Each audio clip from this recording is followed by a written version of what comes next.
A very good afternoon to all brothers and sisters in the Dhamma.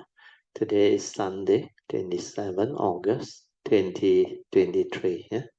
We will be continuing our sharing from this book, Understanding the Heart and the Mind. I think today we are towards the end, should be finishing. Then after that, since we are going to have our retreat in another 1 month plus, we may start off with the sharing of the Heart Sutta again, so that those who are attending, you can develop the preliminary understanding, so that when you are there, it's easier for you to develop the understanding of the whole cultivation process. Then we can move faster when we are there. Okay, so now let us, as usual, prepare for pre-puja. Let us compose our mind, develop the faith, saddha, virya. Then mindfully we shall commence the puja chanting.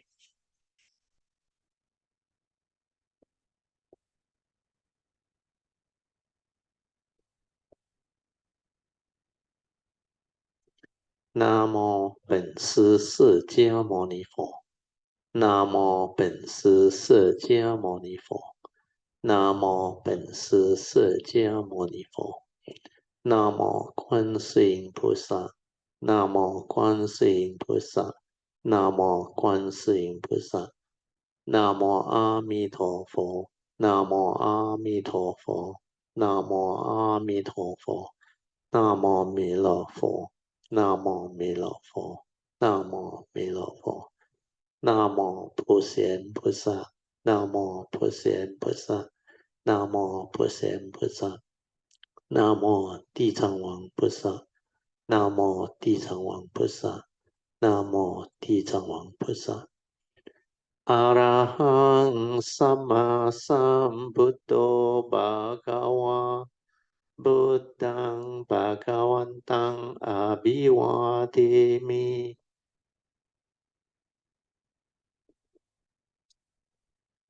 Swakato Bhagavata Dhammo Dhammang Namasami. Supatipano Bhagavato Sāvaka Sangho Sanghang Namami.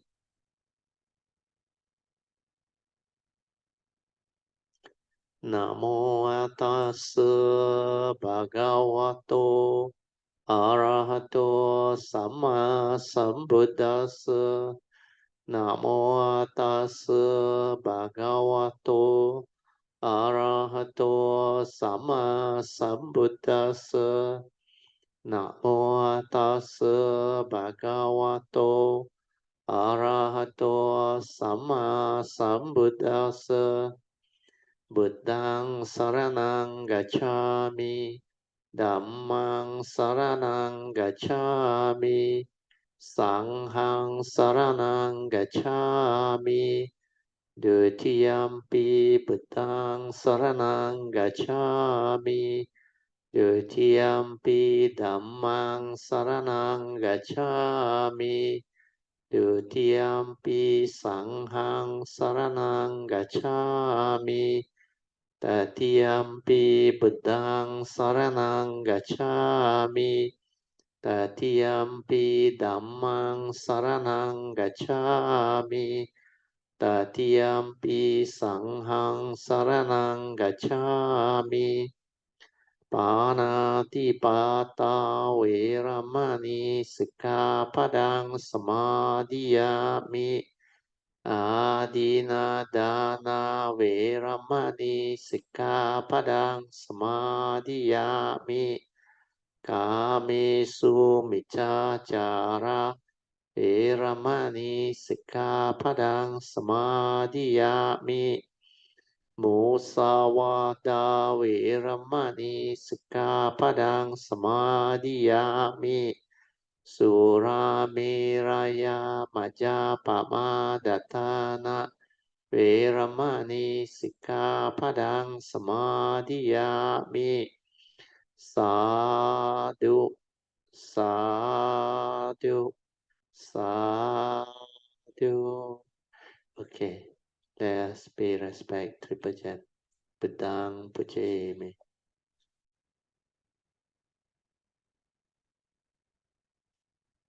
Dhammang Pujemi.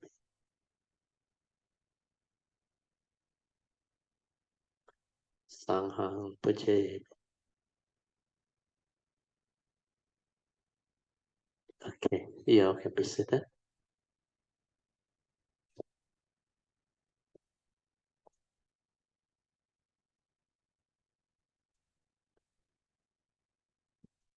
Just relax body and mind, then maintain some more attention. Then we will start. Let us turn to page 6 of the chanting book. We will chant the invocation to the Devas. Invocation to the Devas. In this universe, in their entirety, let the deities or Devas come here. Let them hear the good teachings of the King of Sages, which is heaven and release, Nibbana. This is the time to listen to the teaching. This is the time to listen to the teaching. This is the time to listen to the teaching.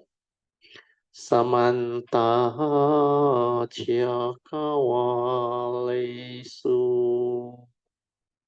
Atraha Gachantu Devata Saddamang Muni Rajasa Sunantu Sakamokadang Dhamma Savanan Kalo Ayang Badanta Dhamma Savanan Kalo Ayang Badanta Dhamma Savanan Kalo Ayang Badanta Namo Tassa Bhagavato Arahato Sama Sambuddhassa Namo Tassa Bhagavato Arahato Sama Sambuddhassa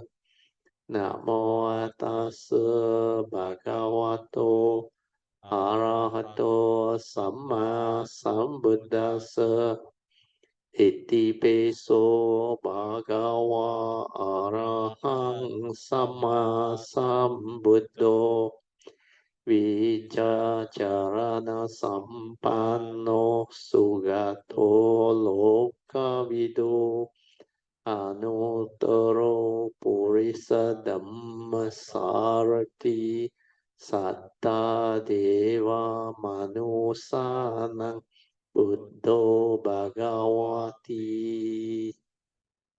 Swakato Bhagavata Dhammo Sanditiko Akaliko Ehipaseko Opanaiko Pachatang Veditabo Vinohiti Supatipanno Bhagavato Sāvaka Sangho Ujupatipanno Bhagavato Sāvaka Sangho Nyayapatipanno Bhagavato Sāvaka Sangho Samicipatipanno Bhagavato Sāvaka Sangho Yadidang Cattari Purisa Yukani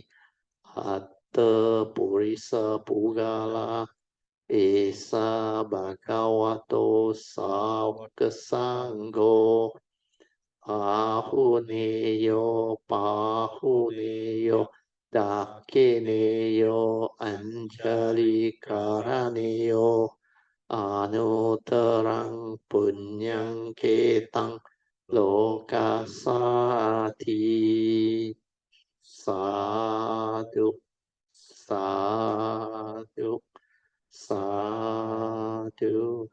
Okay, you all can be seated and we will start our sharing. Turn to page 51. I think. We are at the summary short note number 25. Okay, we'll continue from there. So this one is the continuation of the short notes on this book, Understanding the Heart and the Mind. This is, I think, towards the final part already, last few pages. So Sister PG shared what happened to her this afternoon, means at that day, while at work. So this one, I think, is regarding she need to go somewhere to attend meeting and all those things. So the sharing is about what happened while she was driving there. So she said when negative mind state come into play, she was aware and mindful of it. So this one is very important. In fact, the beginning of cultivation is the beginning of one's ability to be mindful of this wrong thought, or what we call negative mind states. What are negative mind states?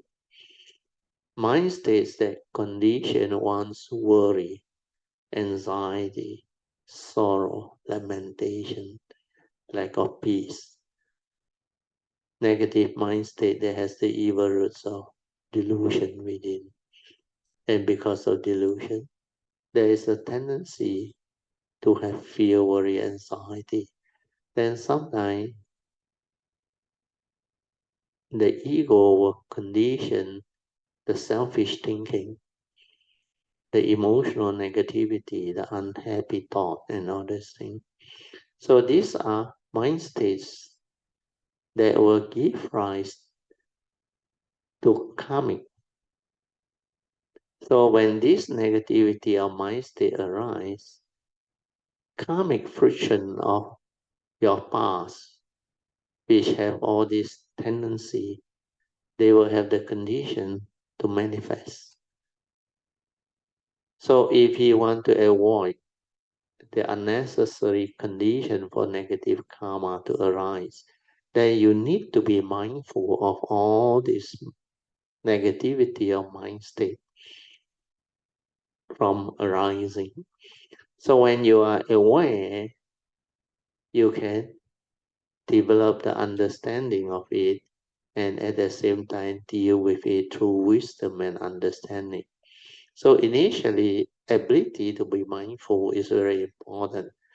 That's why she mentioned when negative mind states come into play, she was aware and mindful of it. Where she realized she was trying to key in her ways to set the address for her destination where she need to go to for the meeting, which is somewhere in Puchong. But it could not be done. Sometimes it's not that. And time was running out because she's scared or worried that she'll be late. Then she can see her own mind states, the impatience building up, the worry, the negative thought or wrong thought. So all this impatience building up because of her wrong thoughts conditioning that makes her feel impatient, worry, have anxiety. So as she was driving, she reminded herself she need to be heedful and mindful and not let this negative mind state set in. So luckily she has this understanding. So she maintained heedfulness and mindfulness instead of worrying about the delay and all those things. The wrong thought manifesting into mental hindrance. So she was very careful when she was driving. As she was very mindful, it helped her to break in time or on time as another vehicle sway into her lane suddenly. Yeah. So everyone in the car froze. And Bertil further shared that when one is mindful, one is able to avoid conditions which could lead to negative karma from arising. So this is the meaning. If you have mindfulness and awareness, then you can do something about it. Otherwise, karma will take over. It will create the karmic conditioning and bring forth whatever causes and condition to match with the karmic past. So here I share as a when one is mindful, one is able to avoid the condition which can lead to negative karma from arising. So this part, make note, make note. Mindfulness can help you to actually avoid all these uh, causes and conditions from manifesting. Means it can prevent the causes and conditions for all this negativity of karma from arising. But you also need understanding, which is wisdom. Then the next part of the note is the continuation of the explanation. When you take care of karma, karma will take care of your life. This is very important. If you don't have virtue, if you don't take care of karma, if you don't keep your precept, you will have tendency of negativity of karma hitting back. Because if you fail to take care of karma, then you lack virtue. And when you lack virtue, there is nothing much you can do. So you reap what you sow. Do good because good, do evil because evil. You plant the seed of evil tendency, you will reap the fruit of evil. That's the nature's law of karma, moral causation. So when your mental intention is negative, with the evil result greed, hatred, and delusion, evil condition, negative thought, unwholesome thought, the mental hindrance, then they will hinder your mind from entering the meditative state. So this will further the delusion that will condition the mind to act negatively with wrong thought, with fearful thought, the worry, the anxiety, the impatience, the insecurity, the unhappy mind, and all those things. So this is what Dhamma is. When you understand, you can apply it into life. So Dhamma in daily life is to understand the Dhamma and develop the understanding to enable you to understand life, thereby enabling you to live life, so that you can turn your negative tendency around to develop more and more virtue. We are following the advice of the Buddha to avoid all evil, do good. So to avoid all evil, you keep your precepts. Then to do good, you cultivate the first 5 or 6 path factor of the Noble Eightfold Path. Then the last advice is to purify your mind. You develop mindfulness, leading to stability of it, which is samadhi. So when all the Noble Eightfold Path factors fall into place, you will be able to develop the wisdom to free your mind, to liberate your mind, so that suffering need not be. So this is how you develop the understanding of life and the ability to live life, to avoid all this unnecessary karmic thing. So I will read through this one again. When you take care of karma, karma take care of your life, because nothing protects us other than our virtue, our kindness, and wisdom. So these three are very important. Your virtue, which includes your kind thought, your kindness within your heart, your sincerity, and your understanding, which is wisdom. So when one cultivates the Dhamma correctly, one can see clearly the changes happening for the better in one's life. Means you can see and witness for yourself, personality-wise, character-wise, and understanding-wise. You have changed, you have transformed for the better. The way one lives life or one's life is very important. After all our wrong views, especially psychiatry or self-delusion, has been rooted out, sensual desire and evil will also dissipate because the sense of self, the ego, personality, the delusion has been rooted out. So when that one is rooted out, the evil roots of greed and hatred, including possessiveness, envy, jealousy, etc., covetousness, craving, all this, they will dissipate. And there is no being inside there to arise the evil roots of greed, hatred, and delusion. It is mainly from delusion, sakkayaditthi, that greed and hatred manifest, where the personality, the ego, is the one that conditions these evil roots of greed and hatred. So sensual desire and evil will dissipate once you root out sakkayaditthi or delusion.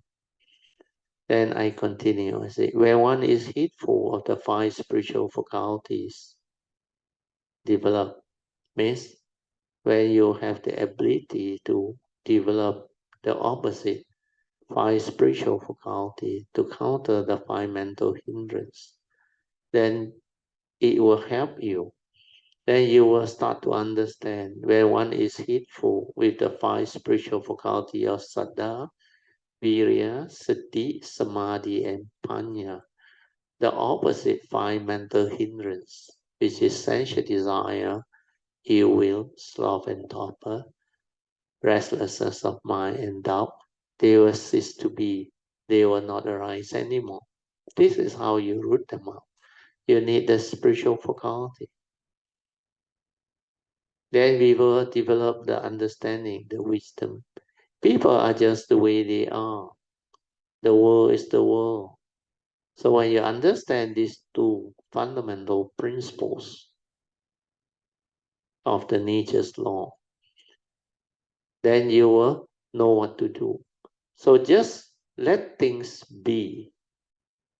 Thing is just the way it is, like the Buddha said. So just let things be. When condition is like that, things will unfold this way. So this is right view. You have to come to terms with the reality within the moment, where the causes and conditions are all set. It has to be this way, no other way. That's why ability to accept the reality within the moment, every moment, is very important. You want to improve things, change the way things are, then you have to set in the appropriate causes and conditions for things to arise or manifest. So the understanding is just let things be. This is right view. So whatever happens in life, when you have this understanding, you will not panic. You will not arise the fear, the worry, the anxiety to stir your mind, to arise a mental hindrance of mind that will hinder your mind from entering the meditative state of inner peace and inner awareness. And also, don't be reactive or emotional, for this activity will only create negative condition for negative karma to arise or ripen. So without this understanding, when things do not go your way,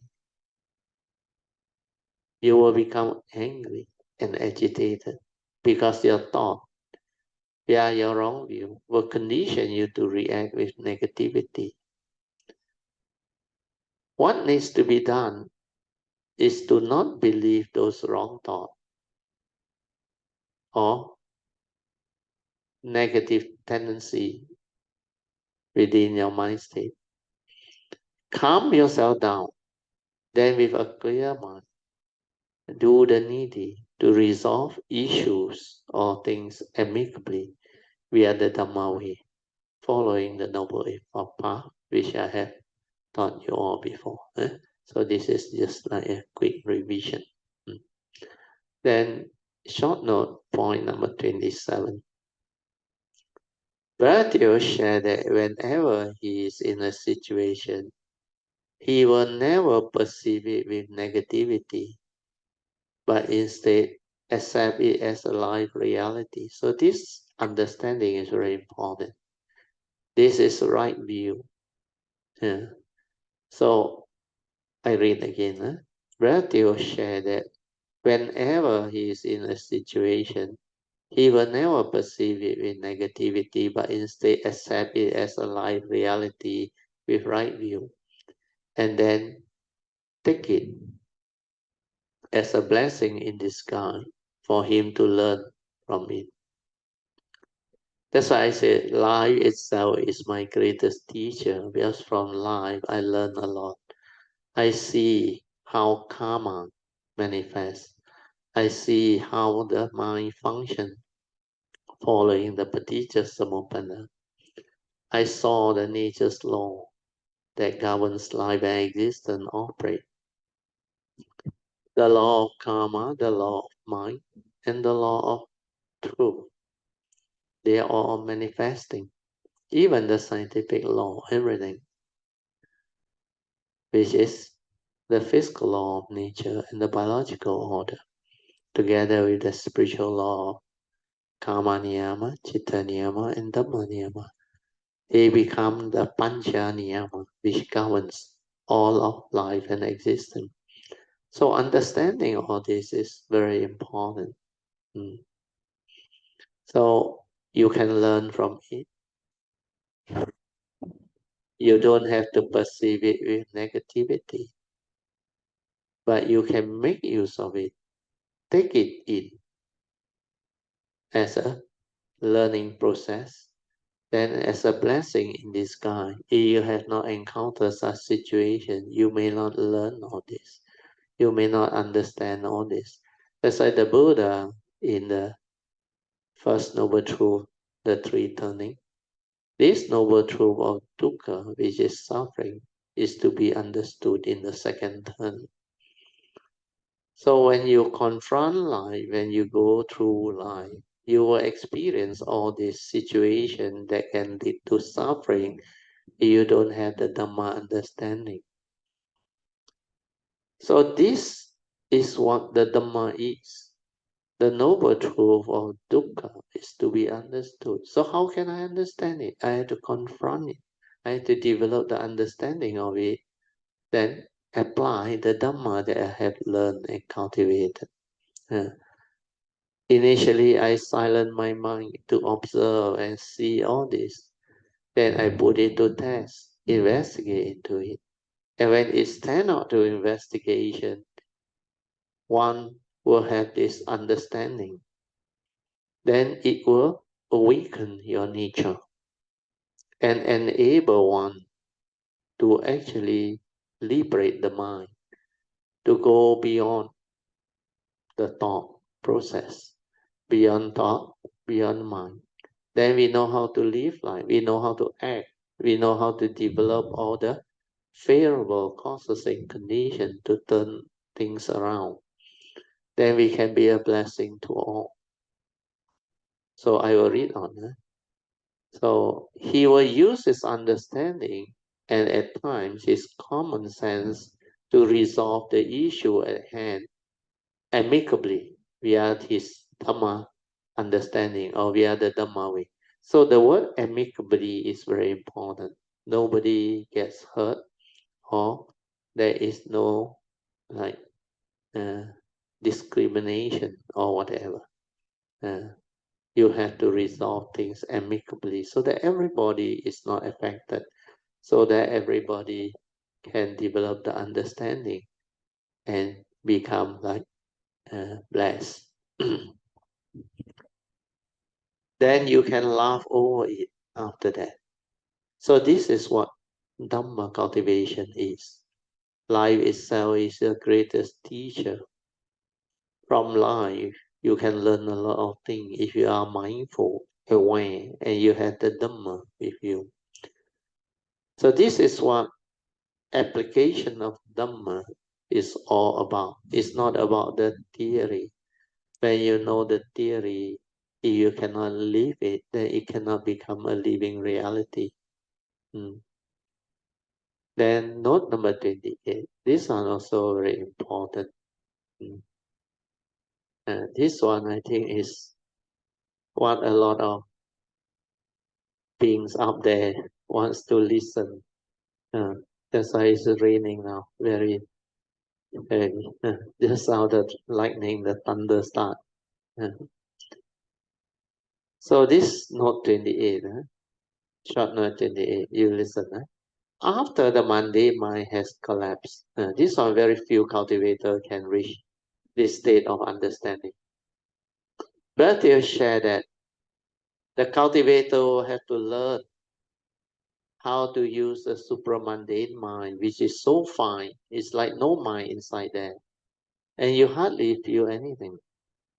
And it is as if there is no movement at all within the mental, means within the brain there.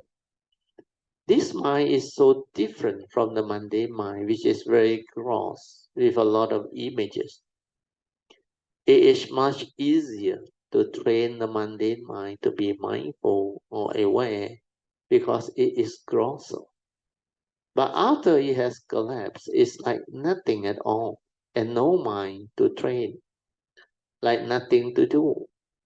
You need to know how to handle such situation with wisdom, or you may end up having unnecessary, I use the word problem in inverted comma again. Then the next point is note 29. Relative share that there is still a tendency for most cultivators who have progressed to be deceived by the thought again after a period of cultivation.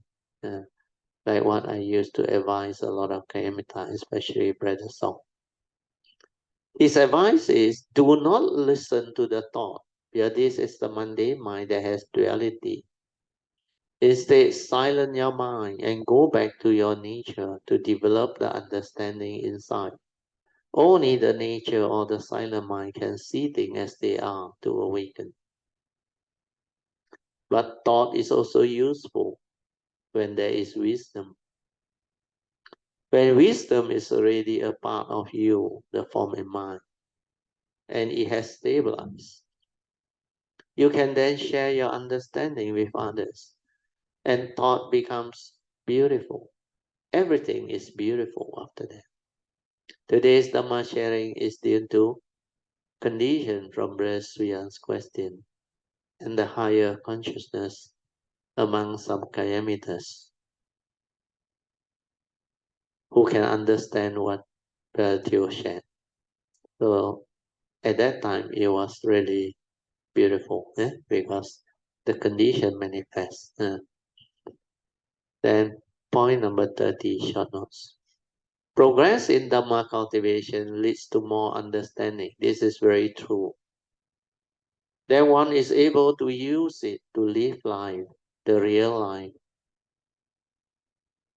Means use it in real life, like what I explained just now, Dhamma in daily life, the living Dhamma, not theoretical Dhamma or knowledge-based Dhamma. Dhamma understanding and virtue can protect those who cultivate it. Like Sister PG at that time, she was able to avoid the condition for negative karma to arise. With Dhamma, one feels blessed, like you are very blessed, like you are very lucky. It actually has nothing to do with luck. Here you take care of karma, karma take care of your life. So all this, when you understand, it will fall into place. If one's virtue developed via correct cultivation, one is protected. That's why I say your virtue will protect. So karma is actually a reflection of what you do in life, your good and bad. So you cultivate the wholesome, the virtuous action, speech, and thought process, then that virtue, which is a way of taking care of karma, means the advice of the Buddha to avoid all evil, good, and purify your mind. That virtue and wisdom will protect you, will give rise to favorable conditions for you to avoid any severe karmic condition or friction that may be triggered. If you don't take care of karma, then you are heedless. You will get entangled in situations and problems, leading to suffering and misery. But if you cultivate sincerely, you will find your life changing for the better. This is for the individual cultivator to find out for themselves. When this happens, your faith in the Triple Gem will be unshakable, especially their faith in the Buddha and his teaching. This teaching, which is given free, is really a true gem. So do cherish it. Then we finish. Sadhu, sadhu, sadhu. So that time the above draft was prepared by Sister Chong Pui Yuan. I think she is Miss Brother Chong and Mrs. Puan Chi's daughter. Yeah. Okay, so we managed to finish this book. Then after this, maybe we can have our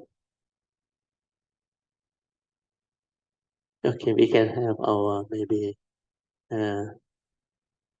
further sharing by going through what we have gone through again.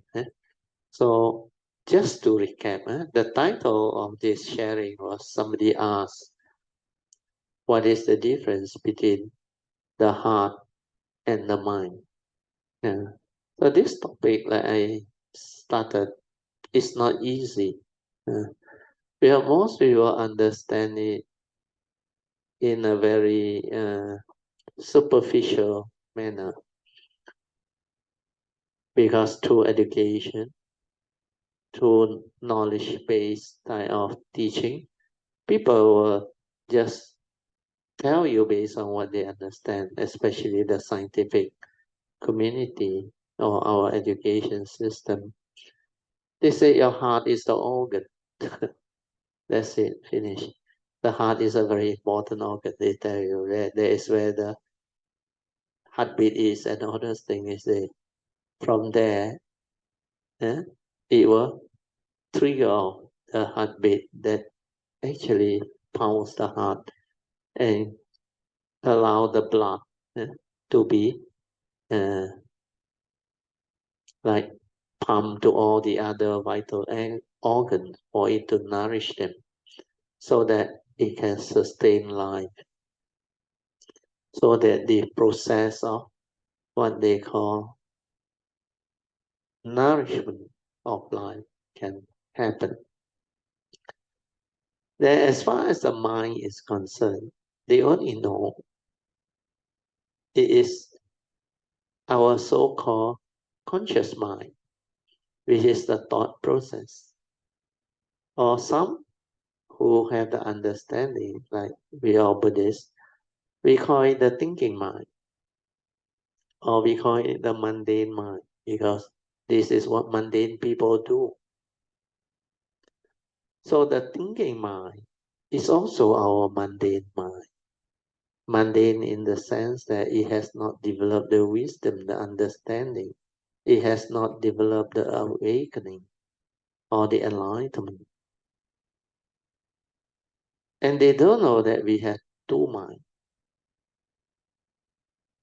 One is the true mind, which is also our silent mind before the arising of the thought process.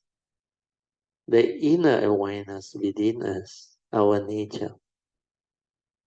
So this mundane mind, which is a byproduct of the true mind, they manifest when there is causes and condition. And how do they manifest? They manifest because there is this karmic nature that condition the form and mind to arise, the vehicle and the tool, together with the rebirth consciousness, it trigger off the process. So karmically, the physical body comes to be through the process of they call uh, mating. Mating means like for our case, the human being, you need a lady and a man. Then they must go through the mating process. And nowadays it can be done scientifically, even via the test tube baby or those things, to cause the what they call fertilization of the sperm and the ovum. Yeah. Then it start the process of development of the embryo. Then the mother, through the umbilical cord, provide it with the nourishment, etc. Then through that, they reach certain maturity after a few weeks, I think. Then the sensor starts to appear within the fetus or the embryo. Yeah. Then only the heart, everything are formed.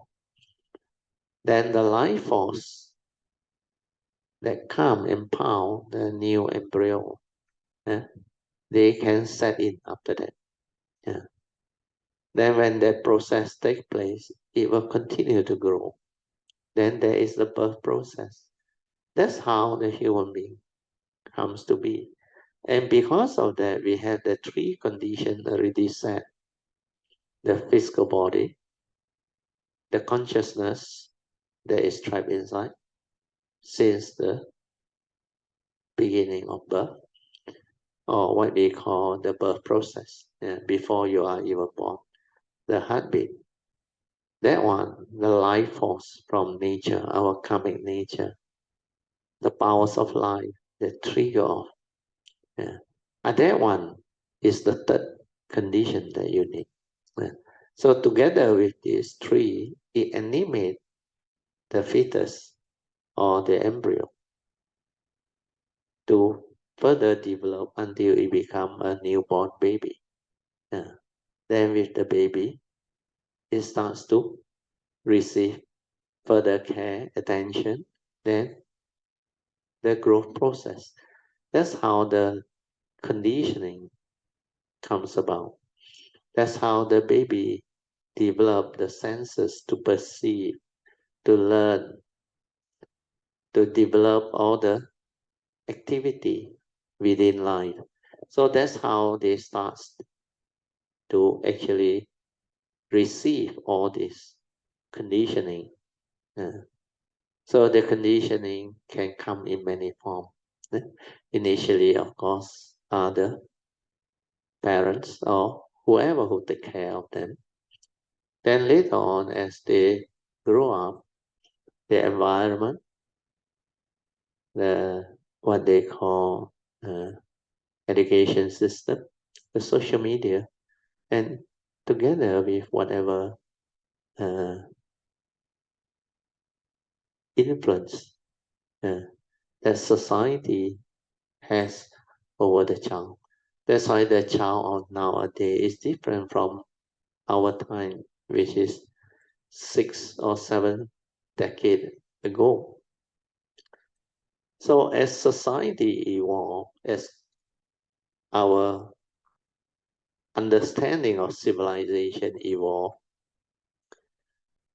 different era of being that come, they will receive different feedback, different conditioning, different what they call education system, or even social media and all those things. Everything has become so different, so sophisticated. Then all this has the interplay of coming from the past. That's why different era, different beings are born. Different causes and conditions comes into play. Then different evolution of what they call consciousness take place. So even our planet Earth, according to scientists, it has been in existence for the last maybe 6, 7, or 8 billion years. Some even date it as 10 billion. Over such long period, how can our civilization recorded be so short? The known civilization that is recorded, our present one, is only about 5, 6,000 years. It's like the first recorded prehistoric, what they call history. Maybe 3,000 or 3,000 over BC, before Christ. Then now we are in the AD, Anno Domini, means after Christ, 2023. So 2000 plus 3000 plus 5000 plus, maybe 6,000 years of recorded history. But if planet Earth had been in existence for so long, then what happened to all the other civilizations that came before this? You can only understand if you have the ability to. And these are not many. That's why scientists are still probing. There are still many questions that is not answered. So this topic is very important. As a cultivator of the way, we develop the inner awareness, which is our true mind, our true nature. From there, we develop the understanding of what that mundane mind is, the thinking mind is. That mind is dependent, originating, condition arising, causal phenomena, not intrinsic within our nature. That one is a byproduct of our true nature. Then we also come to know our heart is different from the thinking mind. Where the thinking mind is mostly about the accumulated memories, which are the views, opinion, conditioning, belief system, our phobia, our whatever fear, insecurity, and scars of memory and all those things that we accumulate, or our what they call psychological memory, plus our mechanical memory, or the knowledge that we accumulate. That one is in the brain. Then when we use the brain to act, we create thought. Where thought is respond to all this memory that we accumulated, we hold on to. Then when we act according to all this psychological memory, which is very negative, very fearful, and full of negative tendency that has evil roots of greed, hatred, and delusion, then we are not acting at all. That's why initially, before the Dhamma come in, you cannot act. Because our only instrument is the thought process, the thinking. Then when we cultivate the Dhamma through the mindfulness or awareness nature, we develop different understanding. we develop all the right view, the right understanding. Then we straighten our view and develop the clear understanding of life. And then we free ourselves from being entangled or deluded by the phenomenal world of form and consciousness. That's how we liberate. Yeah. Then we come to know that the heart is where the consciousness is, where the gateway to our nature is. It's from there that everything arises. So our conscious everything arises from there because that is where the nature is, the gateway.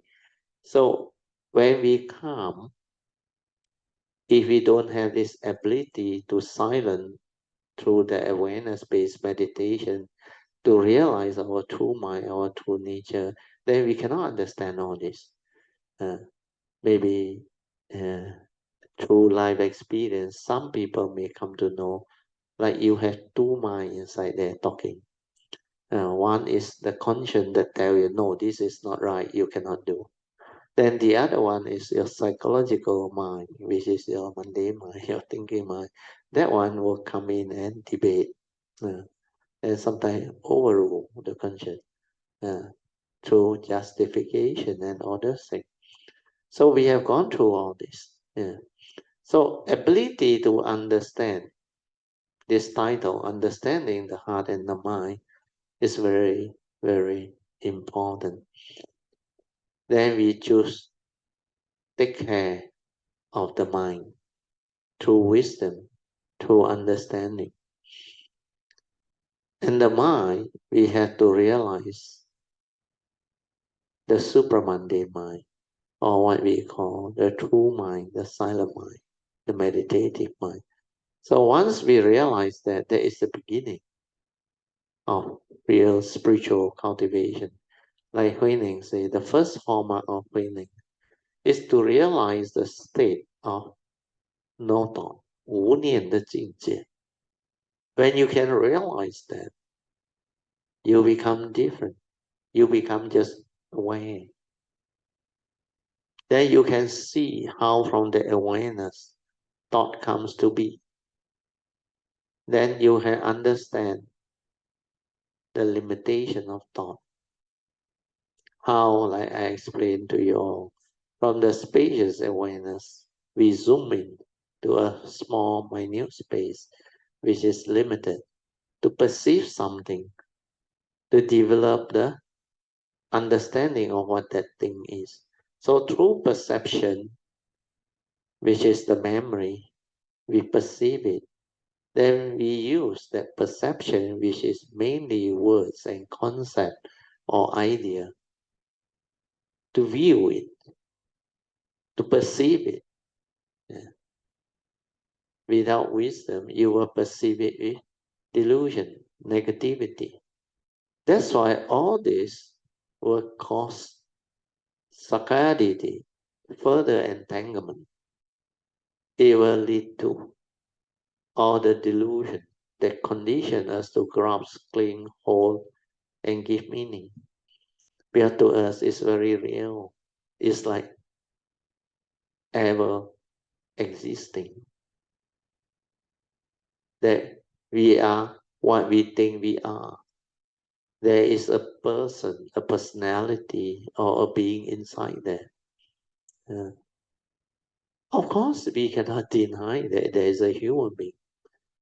But according to the teaching, if you meditate, you develop the awareness of it, then you will know this living being is not you. This one is dependent, originating, condition arising, causal phenomena, not a permanent, unchanging entity that you can cling on to, hold on to, grasp onto, and say, this is me. This is I. Therefore, all this can be mine. There is no such thing. If you have this view, this opinion, then it is sakaditi, self-delusion. And to realize this, you need the meditative understanding, mindfulness, awareness, to see clearly. Then if the form and mind is not you, the human being is not you, Then who are you? What are you? That is the meditative question. Who are you? What are you? So when you understand clearly all this, then you develop the understanding of the Dhamma, the truth.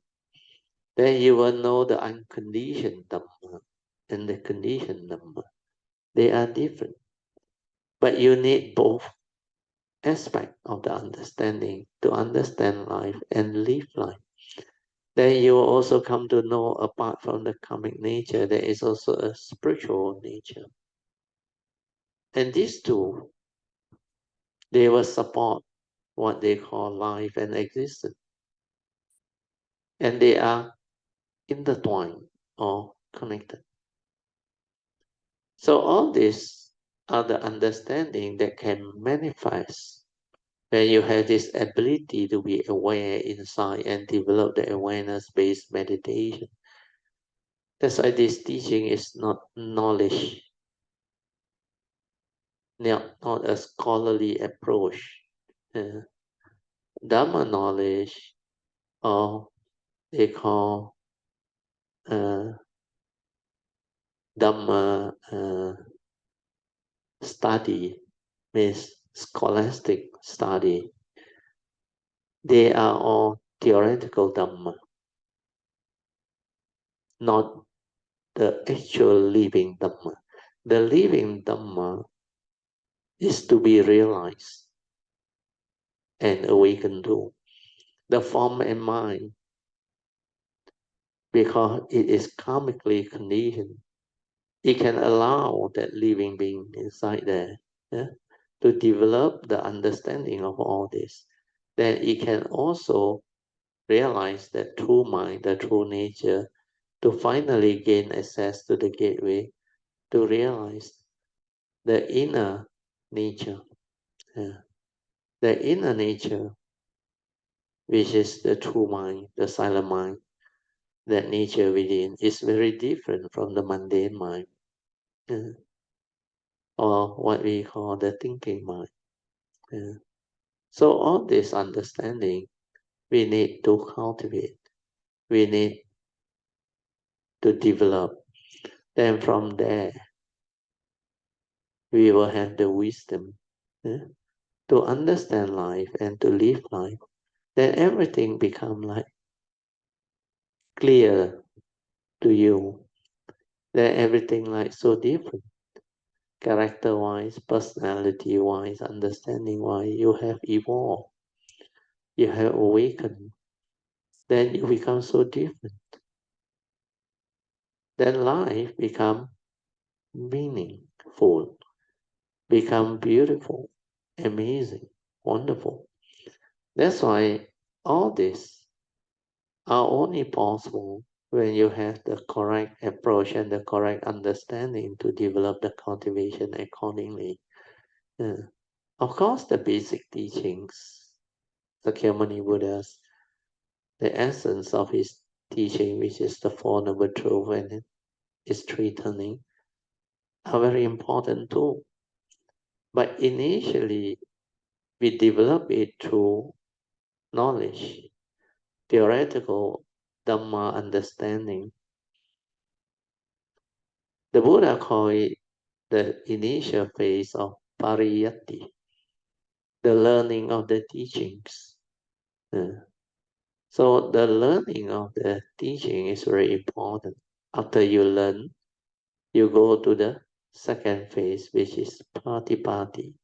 You have to put it into practice so that it can become a living reality, so that you can awaken to it, so that it can help you understand everything. So this patipati is where the cultivation is. And we have to approach it through the right approach or understanding. You must approach it through sati or mindfulness or awareness-based meditation. So if you approach it through the thought base, you'll be limited by the instrument you use. Your thought itself limits you. You cannot realize the Dhamma which is beyond thought, beyond mind. So everything needs the mindfulness or awareness.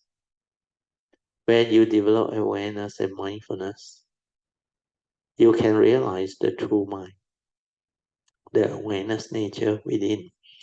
When you realize that, that is the beginning of the spiritual cultivation, awareness-based meditative training. And that one will allow you to see things as they are, the direct seeing, to insight into phenomena, to awaken to the universal characteristics of anicca, dukkha, and anatta. Then from there, you can develop the cultivation further. And for those who wants to go the supreme vehicle path, means not just the initial sainthood way, you can still continue. But the sainthood way to me is still relatively very basic in its ability to comprehend things and understand things, but good enough for the individual, for my mind, to liberate, to realize enlightenment, and to be free from birth and death. Finally, when you realize the arahantship or arahantaship. But to develop the full enlightenment, realizing the full understanding of existence and life, you need to go the bodhisattva way.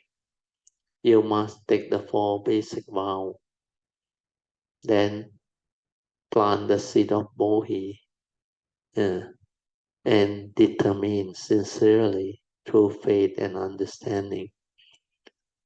Then persevere to cultivate until the full fulfillment of your perfection of the 10 paramitas to become Sama Sambuddha. So this is more or less the summary of the whole cultivation process that you need to understand and know. And this topic, understanding the heart and the mind, is very important. It is the basis of cultivation. Then after that, the other book that we're supposed to print, we had to wait for Sister Pamasri and Brother Tune to come back. Then hopefully that book should be ready soon before our retreat, which is the difference between consciousness and awareness. That book also very important, very beautiful.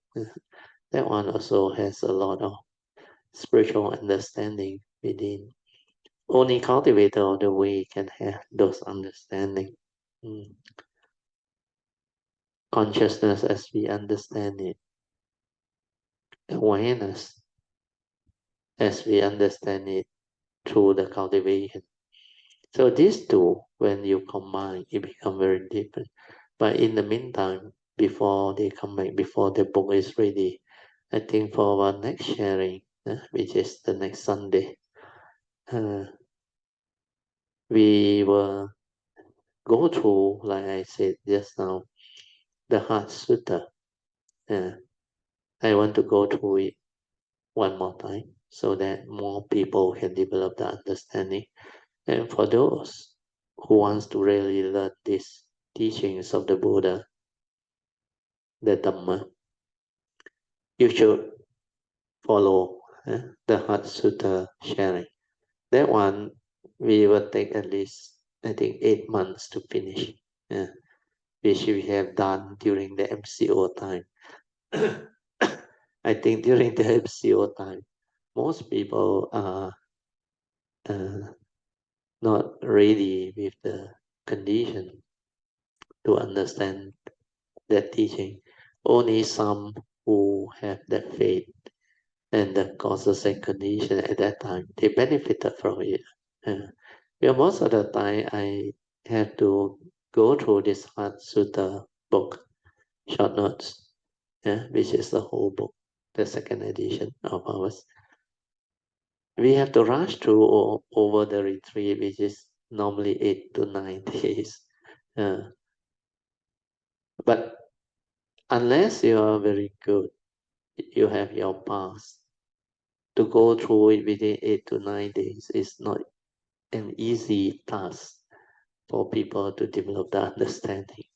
And most people find it very beautiful, very interesting during the retreat, but too much for them to absorb most of the time.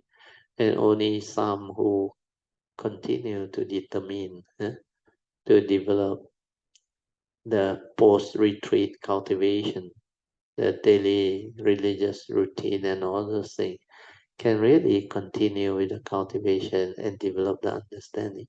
But they are all recorded and in the website. You go and listen to it again and again and again. You will develop a lot of understanding. Then as you develop all this cultivation with faith, with sincerity and perseverance or diligence, you become very different. You progress very fast. Mm. Okay, so with this, I will end our today's sharing. Yeah? So this book, Understanding the Heart and the Mind, we finish. Yeah? Okay, so now we will have our 45 minutes of awareness-based meditation. Yeah? I will off the light. Yeah? Then you can have your 45 minutes of awareness-based meditation. So like I explained before, awareness-based meditation is to develop our inner awareness. So to do that, you need the four support, which I have already taught you all before. It's also on the whiteboard up there. The first support is relax both body and mind. No need to do anything, just relax. Body and mind. Be at ease, be at peace. Means no more problem. Physically, mentally, no more problem. You are at ease, relax. Then second support is maintain awareness, means aware, finish. Whatever arises within your sense bases, aware, finish. No need to know anything, just aware. Whatever arises, whether from your hearing, smell, taste, tactile, or thought process, or even your hearing, just aware, finish. Aware, finish. When you do that, you start to develop the ability to be aware. No more thinking. Most of the time, before you do this, you tend to think a lot. Whatever that comes to your awareness, you straight away perceive it, then the thinking starts. The proliferation of thought process starts. Then you get yourself entangled with the thought process or movement. We call it the mental chattering, yeah, or mental dialogue. Yeah. So that is how you become heedless. You become lost in thought, preoccupied with your thinking. When you do that, how can you be aware? That's why you cannot be with the moment in silent awareness to be aware of your true mind, your silent mind. You need to develop that training. So relax, maintain awareness, just aware. Don't need to know, no need to do. No knowing, no doing, just aware, finish, aware, finish. Then stabilize it, continue this process. And whatever arises, remember to relax and maintain awareness until this nature become very quiet, very still.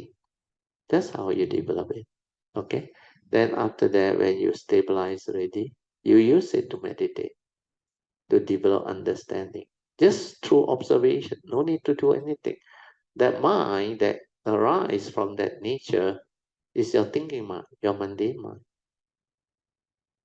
What they call the condition arising or dependent originating mind. You will see them all. You will understand them all. Yeah. And this is what the true awareness-based meditation is, or sati-based. Sati is mindfulness, or awareness before the knowing. When you are just aware or mindful before you perceive, that is sati. But the moment you perceive, the aggregate has come in. The aggregate of mind with perception, then sankhara. Then you have vedana or feeling. They all arise, all the mind states. Then the proliferation of thought. All this become the content of consciousness. But when you are aware, you can be at the moment of consciousness, at the moment of feeling, at the moment of perception. There's no movement at all, just aware. Aware, finish. Then initially you want to understand, you can allow it to move.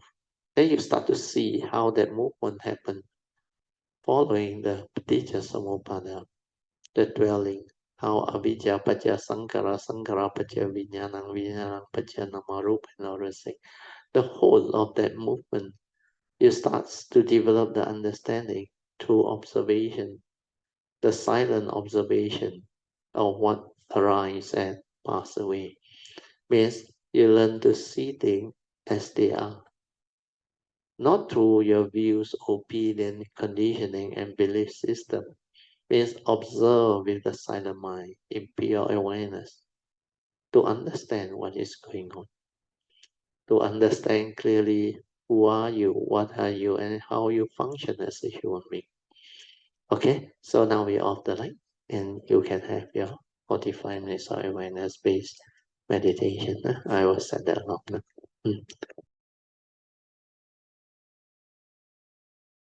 You can slowly, mindfully come out the meditation. Try to maintain whatever inner peace, inner calmness, and inner awareness that you have developed for as long as you can. Okay, then we will continue from our second session. Second session is meditation reporting, followed by whatever Q&A or question that one may have. You can ask me any question that you may have.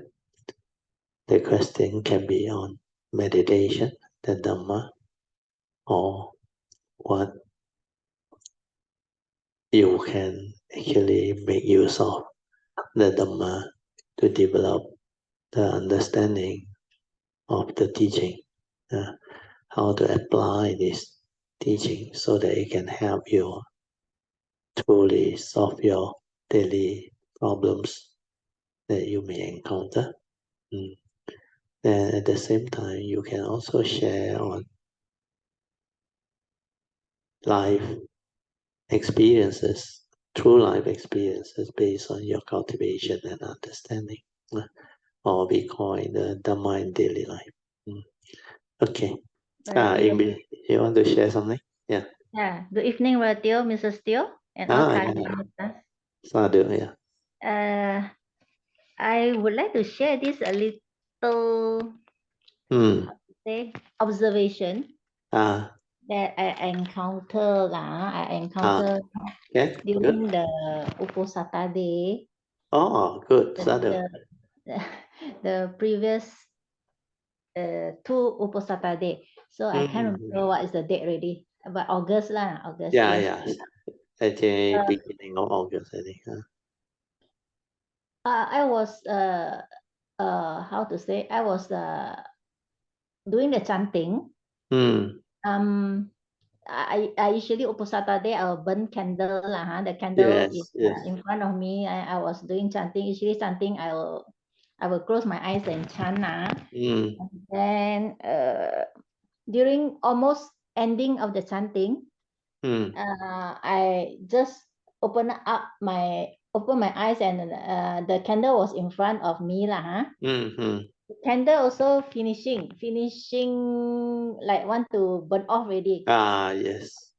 So I was still chanting. Then I was looking at the candle.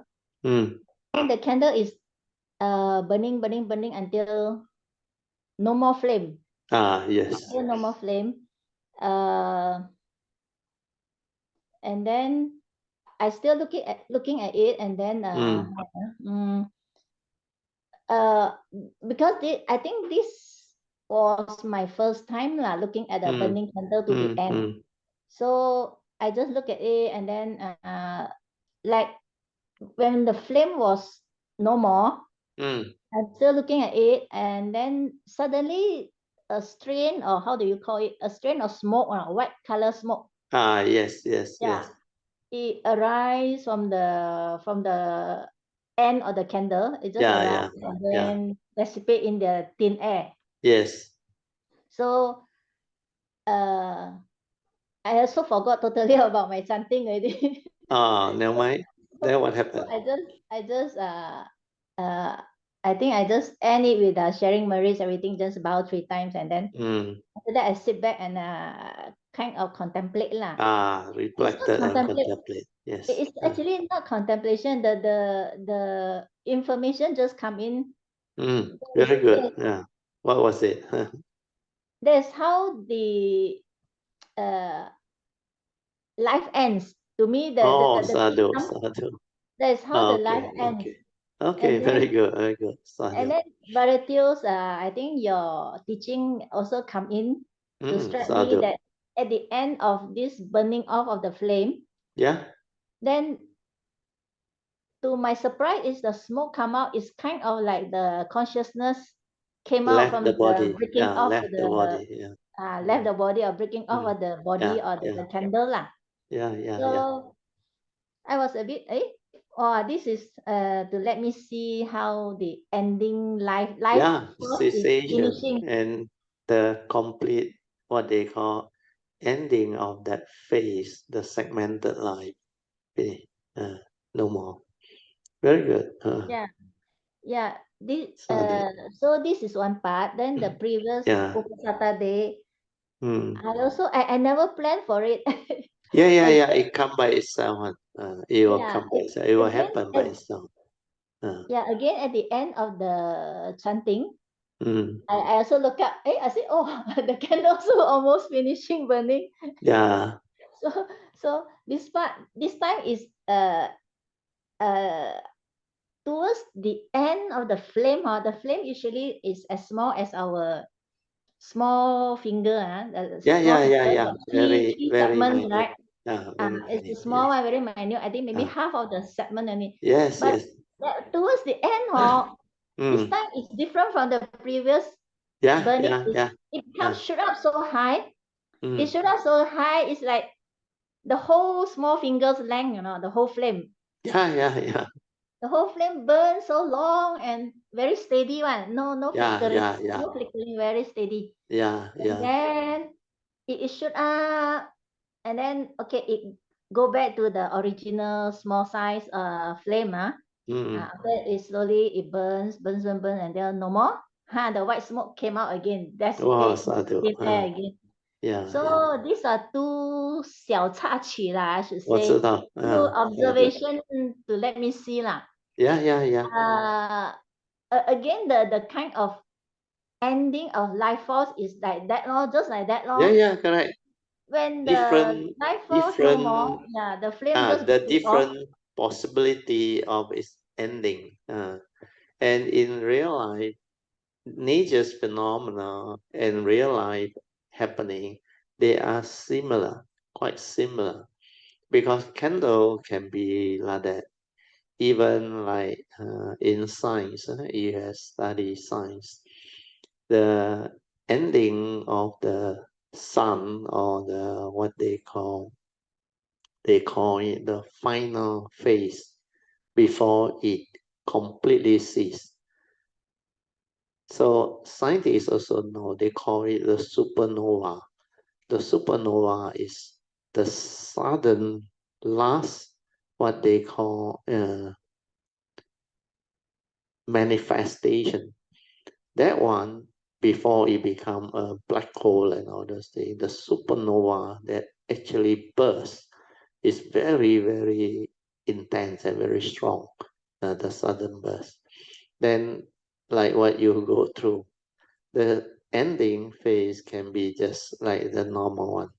The flame become like very thin, then very minute, then it ceases. Then the final one, of course, the candle have this manifestation. Where the fuel finish already, it's like the smoke come up. Or I sometimes call it what they call, like you burn the piece of firewood until all the flame gone already, finished already. Then towards the end, you realize only the smoke come out. Then later on, even the heat also gone, the smoke also gone. Then it start to cool down. So that phase. So sometimes it's like what you saw the second time. The last burst in flame, like very strong, luminous. Then after that, it finished. That one also possible because the consciousness that process is like that, like the supernova and all those things, the star system and all those things. So for human consciousness, is the same. But here, when it comes to dying the human consciousness, you need to develop the extensive cultivation like the bodhisattva to understand. Because what happened at death is, in a way, slightly different from normal phenomena. Normal phenomena, they don't have what they call the karmic consciousness to take over. So when the karmic consciousness take over, actually, before that being die, they are no longer conscious. They are no longer aware because they never develop the cultivation. They cannot have that ability to be aware at the point of death. Means the moment when they're about to die or the death process. So what happens is the karmic consciousness take over. They no longer know what is going on because it's not them anymore. It's not the conscious mind anymore. It's not the consciousness of the normal form and mind's movement anymore. It is the karmic conditioning, the karmic consciousness that take over. That's why sometimes you see them like different already. It's not them anymore. It's like we call in the Hokkien dialect, 幻想了. Before a person die, like 幻想, then they like hallucinate, like they can see this, they can see it. But these are karmic consciousness manifestation. That karmic consciousness really go through that process and like they see, where it's part and parcel of the physical body is connected. So the karmic consciousness that take over instead of the normal consciousness, they will manifest different things. Then the whole process will take place. Then towards the end, they will also finally end and cease. Then of course when it end and cease, I remember the craving falls off, they will actually cease.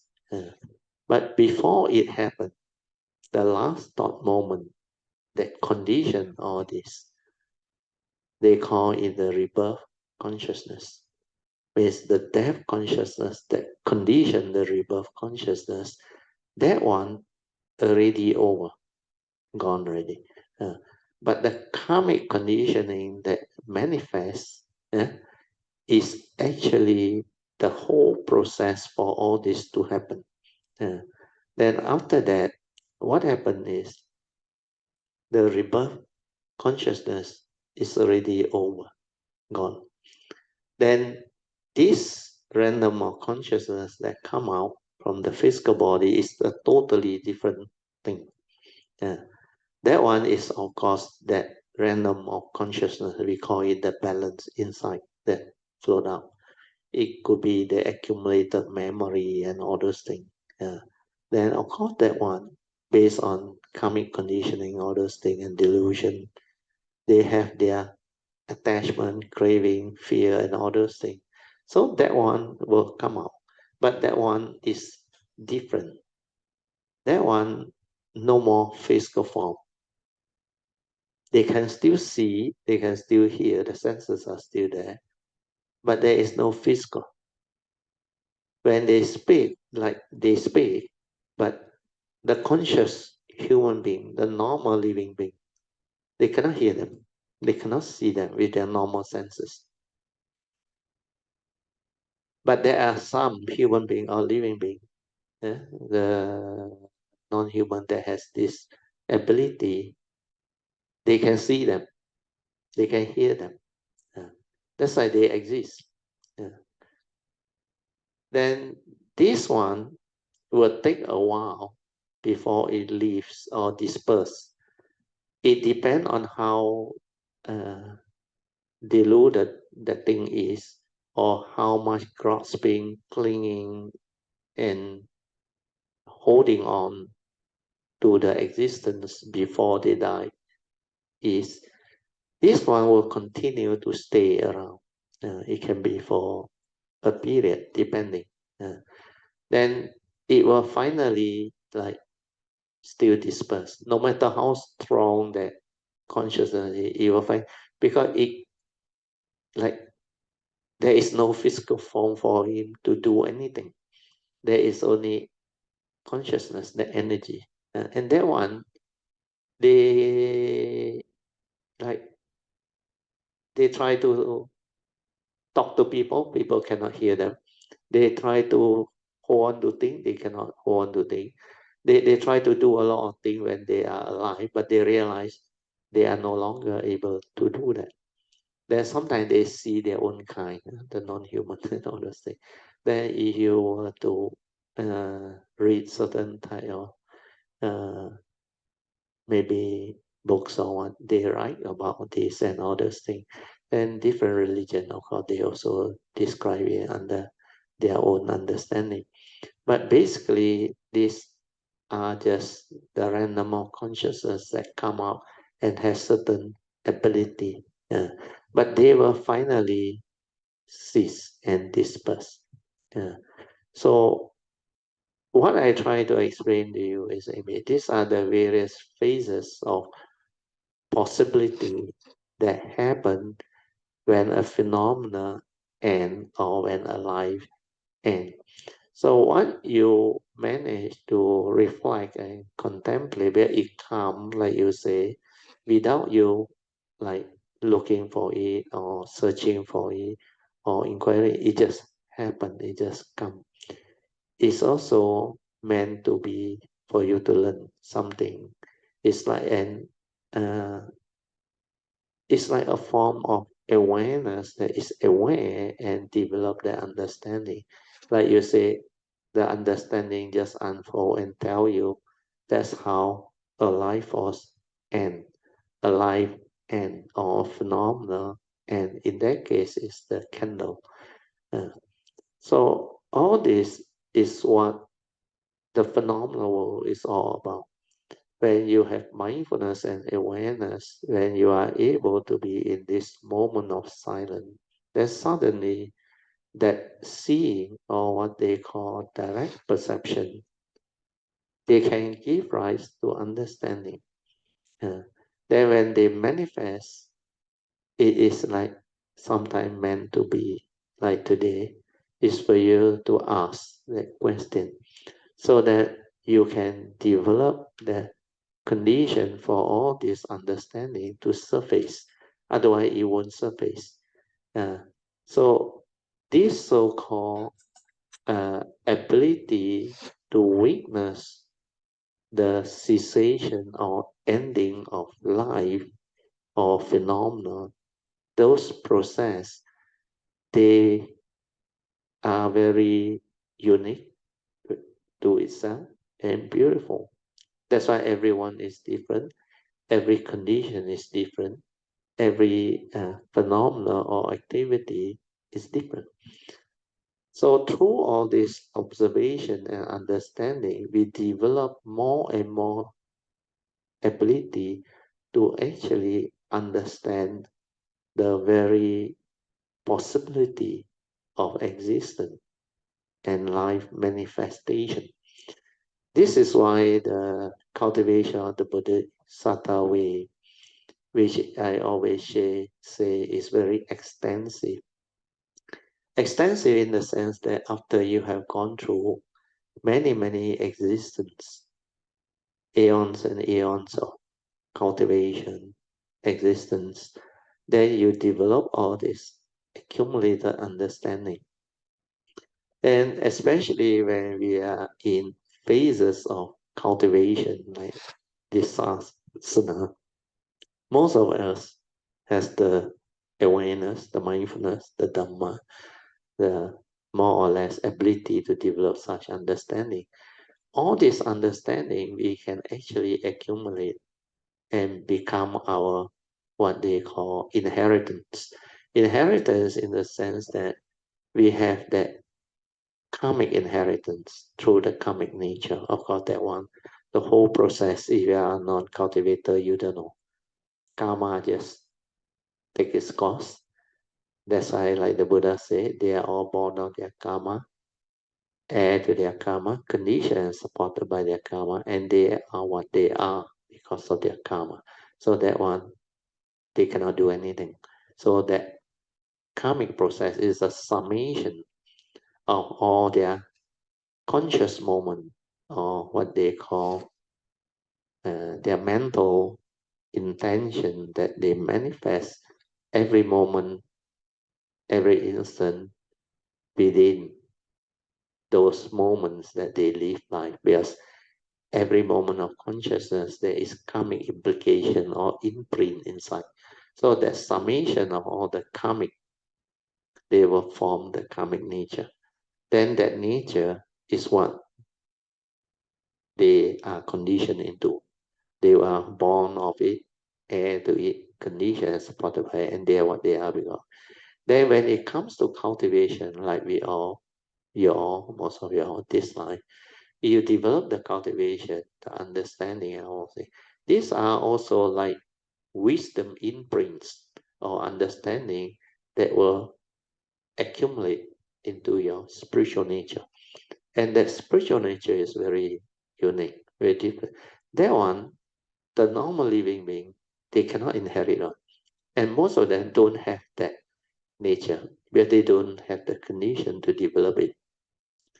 But for those who have this understanding, when you are able to develop the ability to connect to the meditative understanding, means when you can cease your mind or silence your mind to realize the true mind, then relax, maintain awareness, silence, and develop the ability to connect to your true nature, your gateway. Then from there, the yin and yang external energy or manifestation, they will melt inside. Then they will transform you. Yeah. Then when you go through all those transformation of consciousness, awareness, the direct seeing, the awakening, all things. So all this understanding, they will bring forth what they call a type of uh, realization or awakening that you can start to uh, develop the ability to inherit from your spiritual nature. So once that ability to inherit start, that being that cultivate at that time, they develop a lot of understanding, a lot of joy. It's like everything is Dhamma, everything is truth, everything is just so beautiful, so wonderful. Then you start to develop a lot of understanding. It's actually from your inheritance, your spiritual nature. You inherit them, and they come back to you. Then when they come back to you, you become very different. You like understand a lot of things, even things that you never learned this life. Like I used to share with you, explain to you. Yeah. So all this is what the spiritual nature is. But you can only inherit after you connect. There is a big difference. Whereas karmic, the moment you are born, is already there. You are born of it, heir to it, conditioned, supported by, and you are what you are because of it. So that is the difference. So this spiritual nature, what I need you all to understand is, whatever you go through, like today, Eng Bee one is a condition for all this understanding to surface. But as you cultivate, you develop more and more, I should say, deeper understanding of the cultivation. Then some people call it, you develop more and more sophisticated, what that word, sophisticated understanding, means more penetrative understanding of all these things. Then it become part and parcel of your spiritual understanding, and you will accumulate it in your spiritual nature. And all this, when you start to connect, they will actually come back to you. Yeah. Then when you start to inherit them, it's like that thing flow to you very fast, very fast. Then everything you do during that life, it's like creating the condition for all this to unfold, for all this understanding. That's why this life, my nature come. I went through all this, then I actually develop all the understanding. That's why now, which is 1989, 30 over years, I think coming to 34 years already, after 1989. That thing has stabilized and developed until so different. That's why now, the way all this sharing is being done, it will evolve according to Kayamita's condition and nature's condition. That's why now all the retreat and all the sharing can become very different. And not only my nature manifests and accord and flow with what is happening, the Kayamita force that condition of this Kayamita's consciousness and understanding, they also evolve. That's why this teaching, this understanding last time, which I cannot share and I cannot teach because you are not ready, they can start to arise, manifest.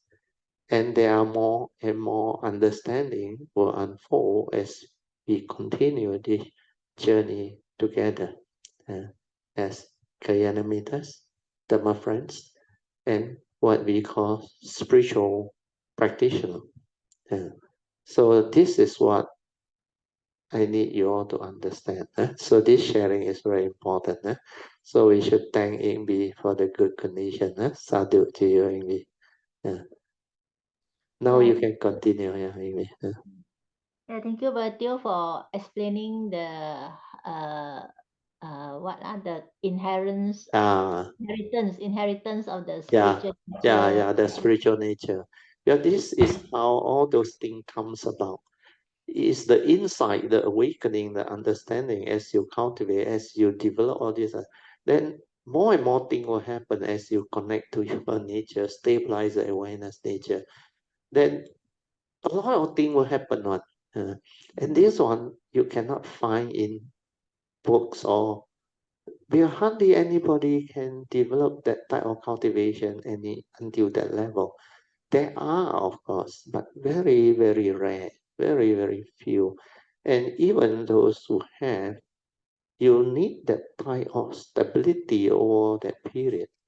Uh, that's why I say I was lucky because of my vow and all those things and the special adhittana or aspiration.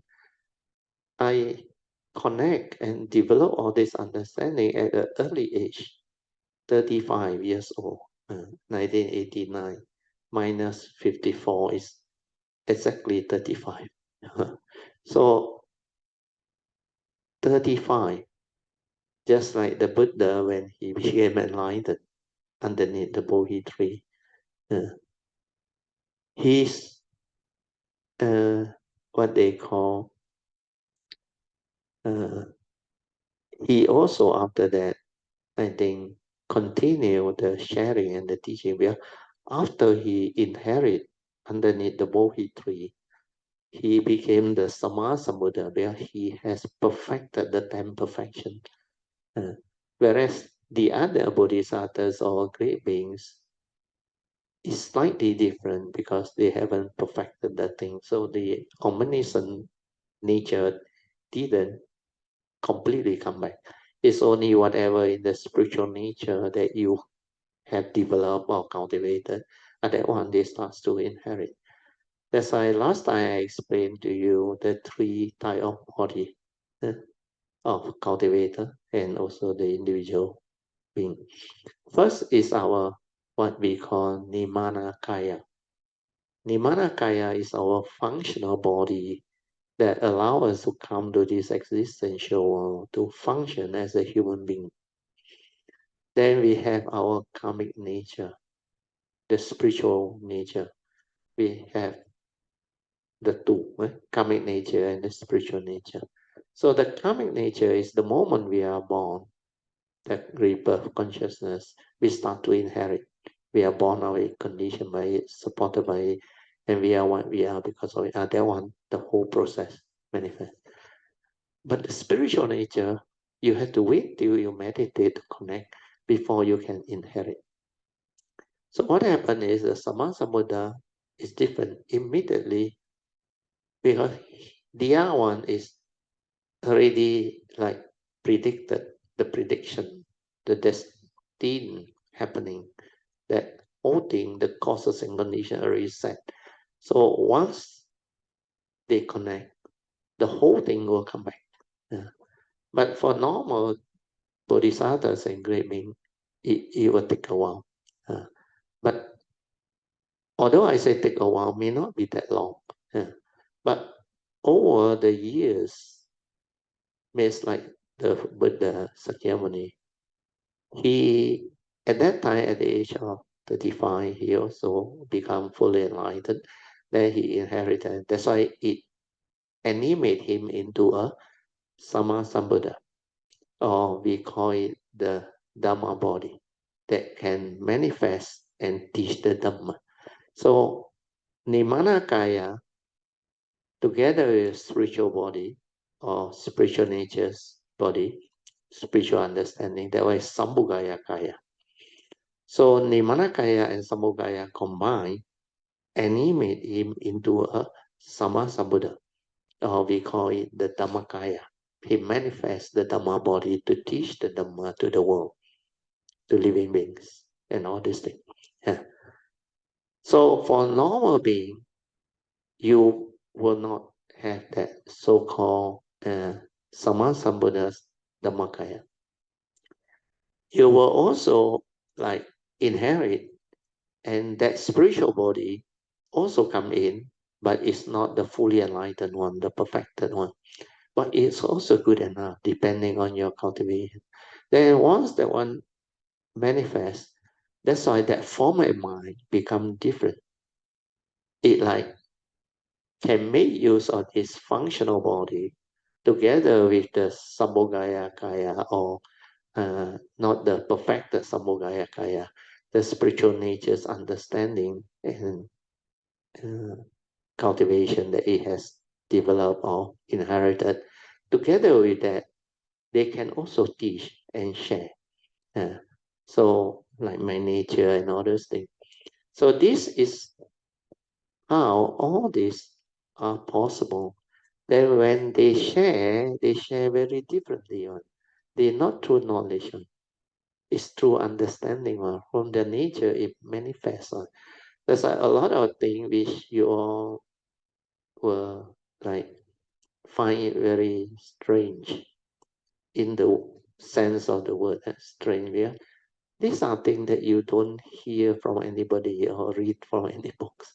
Yeah, these are very rare and very unique type of sharing, which is so different from the normal sharing that you hear even from the internet world, from whatever Buddhist community or what. You can't find. You can't find. So this is the beauty of the phase that we are evolving through as Dhamma practitioner or Kayamitas. So these are the what they call beauty and wonders of the Dhamma unfolding, or what we call the evolution of what they call the consciousness based on our cultivation and understanding. So this phase is very beautiful, very unique, and hopefully more and more cultivators of the way, especially Kayamitas and the non-humans who wanted this type of teaching and sharing, they can receive them. And this is what Maitreya in the year 2008 want me to share with the world. 请你把正法传下去. That message that came was so beautiful. And 2008 until now is already 15 years. 15 years. Now it's 2023. So things are happening, unfolding. That's why we have our website. We have our Bodhisattva way. We have all the Dhamma that unfold. Then we have all the sharing that is recorded. And this is going to be very, very beautiful and very, I should say, true wealth of spiritual understanding that cultivator of the way in the future can actually receive. That's why with our civilizations, advancement of technology and all those things, all this recording, videos, or whatever ebook and publication, they can be very important, very beautiful. And this is how all this can be preserved. And you can still have this style of recording to be played and shared. And as you all continue with your cultivation and progress, later on, you listen again. The understanding is different again. The depth of it is different. Just like what you are experiencing in the early years before you have that deep understanding, the faith and all those things. Then over the years, many of the Kayamita also you all have already benefited based on what I explained earlier on. Where I used to tell a lot of Kayamita, I say a lot of things you will come to understand much later. As you cultivate, as you develop more understanding, then you are able to comprehend the deeper understanding of what I share and all those things. That's why a lot of Kayamita experience that. The more you listen, the more understanding arises from that same sharing. So all these are the possibility, the phases of cultivations, evolution that we are going through. And this is going to become very beautiful and very useful for future generation of cultivator of the way.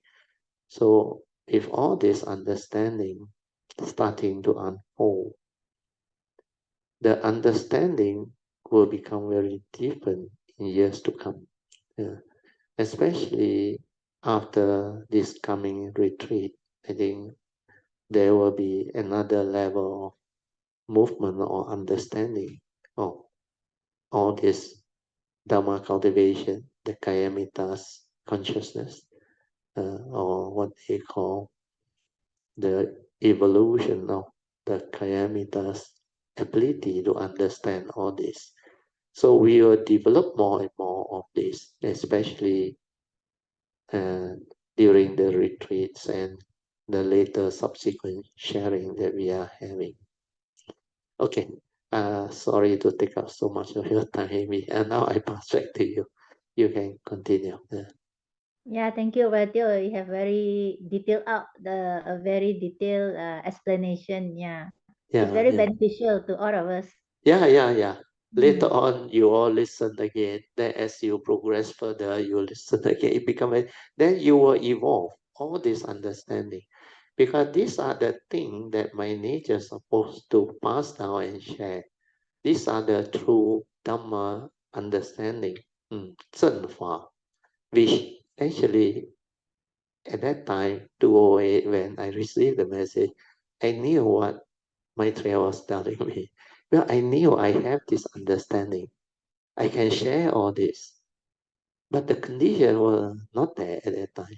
But my nature, no. You are, I like telling myself, I say, you are the Sama Sambuddha, no, Maitreya. You don't have to be like so full of that courtesy. He used the word 请你, 把正法传下去. I say you just instruct, I will do already. That's why I straight away with a lot of joy. I say I will definitely do it. Yeah. Then I say you only need to instruct. That's it. Finish. So that's why after that a lot of things happen. No. After that, your Thursday class started. No. 208. I remember. Uh, then you and me phone after my first sharing at this Subang GPA. That's how it started. Then the class, everything. Then all the other things continue until today. And all in is exactly 15 years now. And that is beautiful. And you are the one together with me from at that time. Of course, later on, Sui An joined us. That actually started the movement. So all this, you look back, it is like meant to be, meant to be. So my nature rejoices that all this has come up. And like Amy said, I have explained it in very lucid and very clear manner today.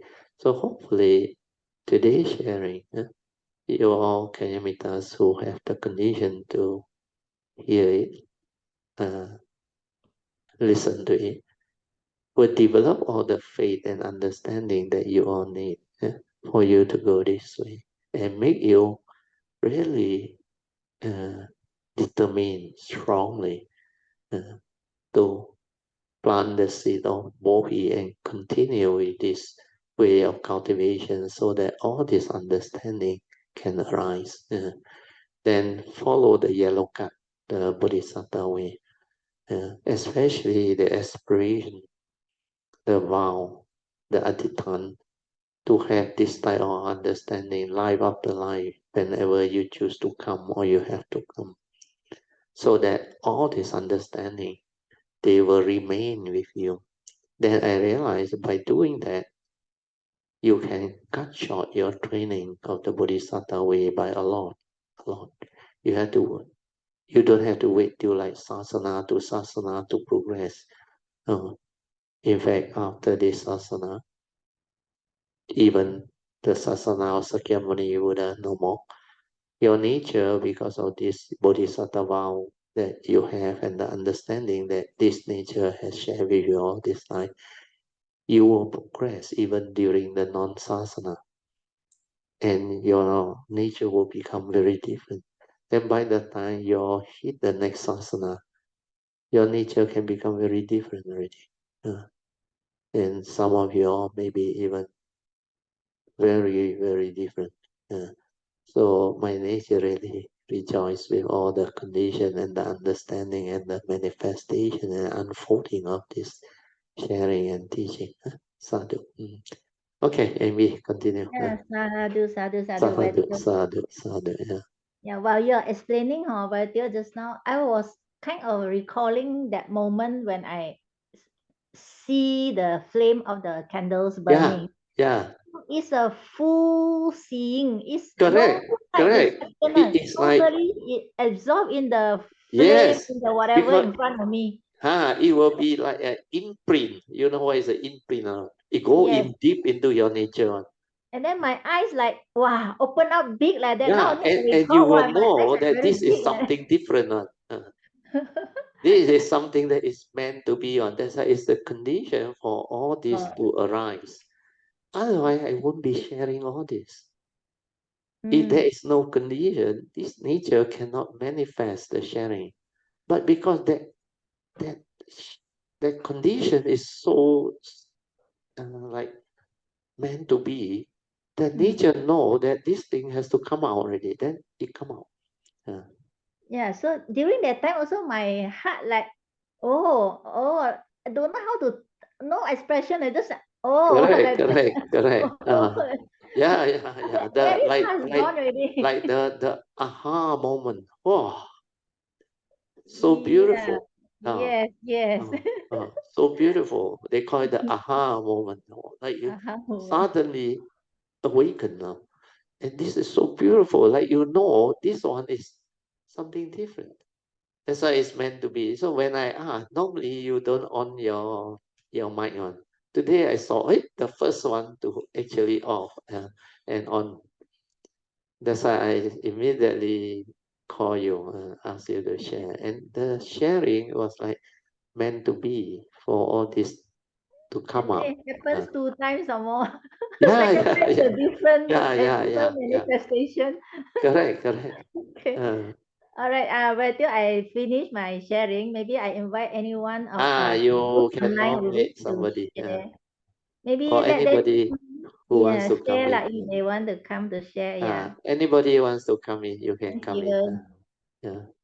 So Jin Hao is here in the physical class. Jin Hao will be sharing.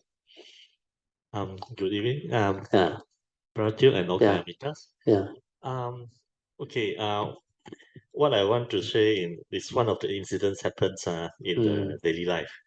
Okay, few weeks ago, I started to do like exercise, see. So I start to do the mountain walking, you see, because not very far away, about 5 minutes drive. There's a very famous mountain at my house. Near my house is like Apek San. So all the while, I've been just doing like half an hour walking in a very very flat land around the area. So one day I was thinking like since there's a lot of different path inside in the mountains, and it's quite famous. A lot of people are coming over. So I say it would be so good if somebody can guide me, you see, Sadhu. to the path, Yeah, to the yeah, upstairs. yeah. And then I say, yeah, maybe one of the weekends, you see. But not not long after my thought arise, you see, this one young guy came out, you see, and he walked in front of me and then stopped at the junctions. That was a junction that I always usually make a U-turn because after that there's different paths. You see. Then I look at him and I say, "Oh, you are going up, you see?" And he said, "Yeah, yeah, he's going up." I say, "Where are you going up?" He said, "He's going up to the station 6." Then I say, "Can I follow you?" And he said that, "Yeah, yeah, yeah, I can follow him, you see." But he is a very regular climber, you see, so he walked No, very no fast, you wonder. see, Yeah, walk yeah. very fast. And I'm not really, prepared for it, you see. So but I did follow, you see. And it was the path is very stiff, and it's not difficult. And I didn't actually prepare because I didn't even bring the tongkat, you see. Yeah, yeah, yeah. So so while walking up, I just keep on asking him, say, "Yeah, how far is it?" He say, "Oh, another uh 20 minutes or 30 minutes or something like that." You say. So when I reached to the top, you see, Yeah. the station 6, and then I asked him, "Wow, this is station 6. Wow, quite difficult." I said, "Yeah, yeah, yeah, quite difficult." Then I asked him, um, "How far is it from? I mean, any more station after this?" Then he said, "This is the highest." And then I was stunned, I was like, this is the highest. Yeah. And then this is the highest. And then he said that they actually got different path to the station 6. It's just that this one is the most the shorter one. So it's the stiffest one. Yeah, yeah. So it bypassed the station 1, 2, 3. It go straight up to the station 6. Sadhu, sadhu. Then and I just inside my heart, I say, very lucky. I mean, very fortunate that I didn't ask. You met the guy. I met the first guy, and then the other thing is that I didn't ask when I was down there. Because if I would ask that, know that station was the highest, I wouldn't want to go because I didn't prepare it.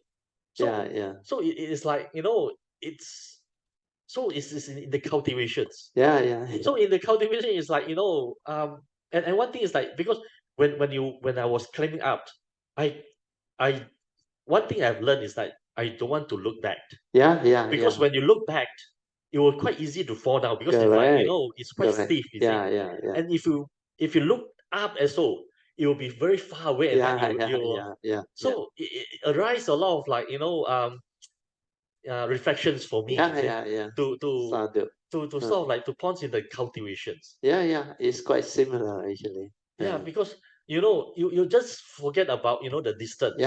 When you have the faith, you don't look back and you don't look forward. You just do. That's why I say persevere, diligent. Once you have the faith, develop the sincerity, then just do, just cultivate, just move. So climbing, mountain climbing, like what you experience, is one activity. But to reach the top, that is the so-called, you may call it, you aspire to realize that. Means it's like the first stage of your success or whatever. But if you are a cultivator, when it comes to the spiritual understanding, is different. So this one is an activity of the human world, or we call it the existential world. So this one, most people, they will have to go through the training, like you say, train to be up to the mark, so that you can actually do it. Then like this guy you met, although young, he has done it so regularly until he become very good, and he know this is the shortest path, but steepest also, maybe relatively not so easy, but he took you on that path, you see. Then you reach the highest or the summit or whatever. Then you were also very surprised because you were not prepared for it. But then after meeting him, you just not prepared also, you follow him. Then you're able to reach that. And this is what cultivation is all about. That's why if you may recall in the 37 factors of enlightenment, the Buddha actually taught the first four. They call it the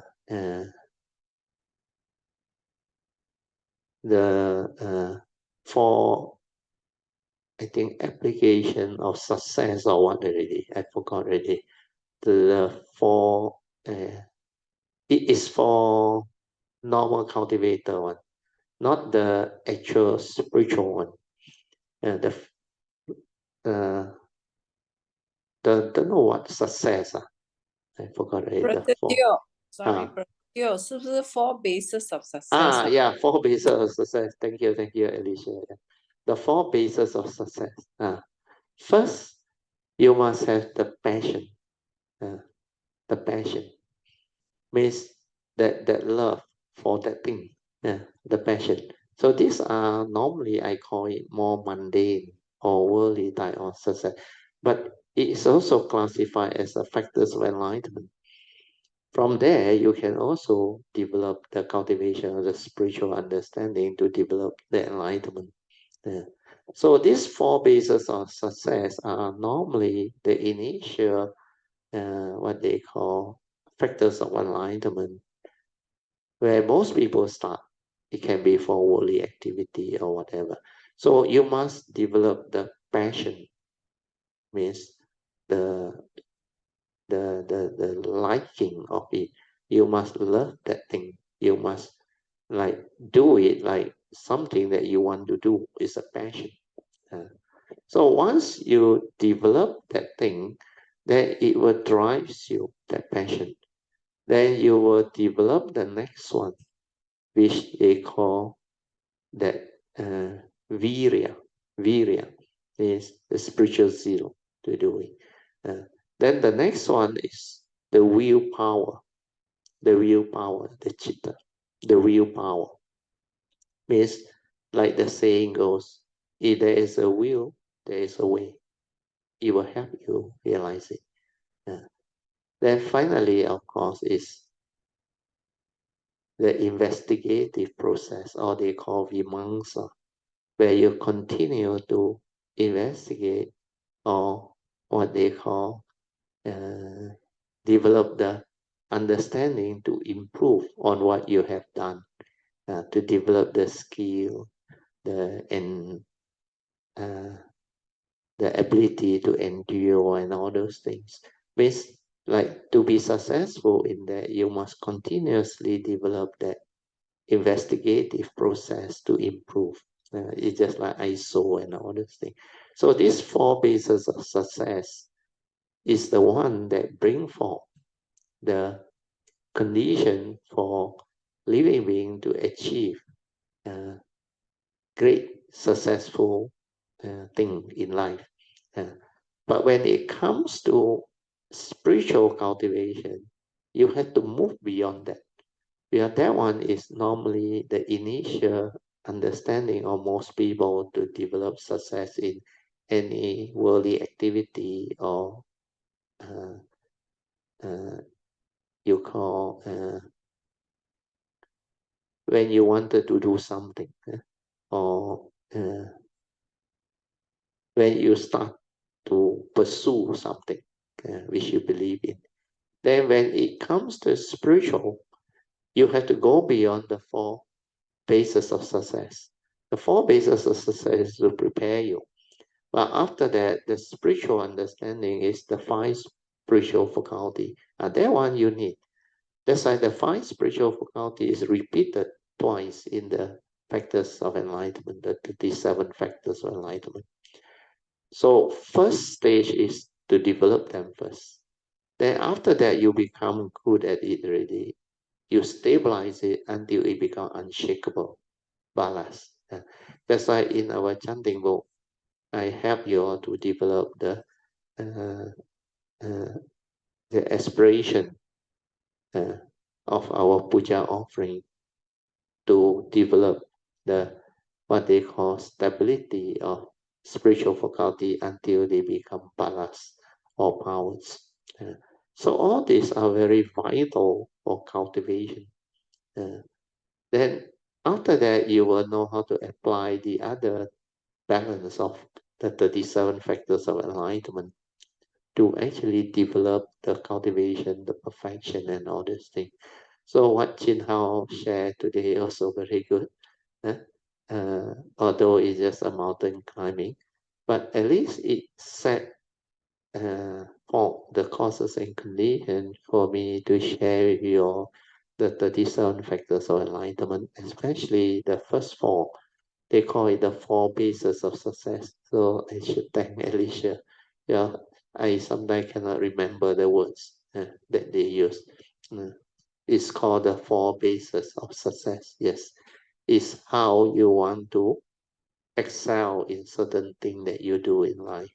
You apply these 4 bases of success, which is taught under the Buddha's teaching of the 37 factors of enlightenment.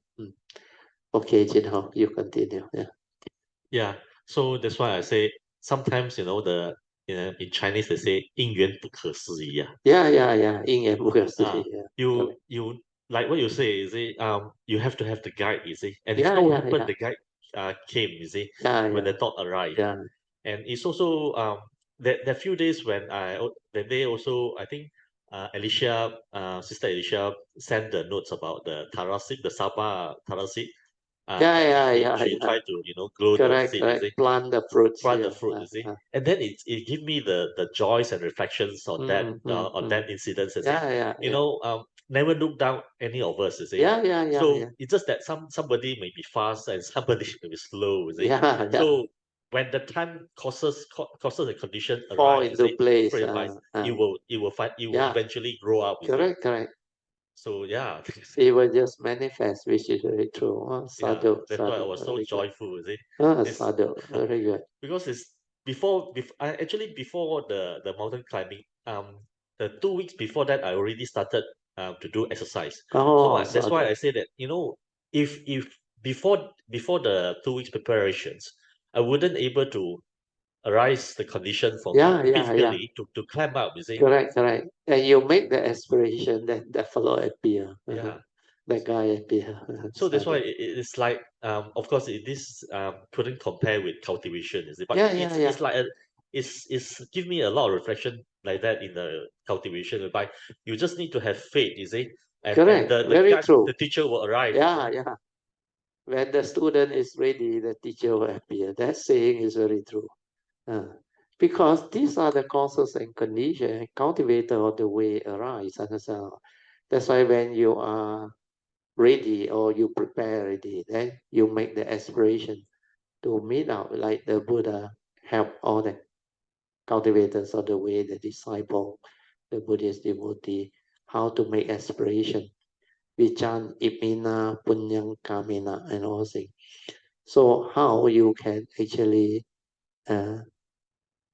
make use of your merits or your whatever wholesomeness or blessings.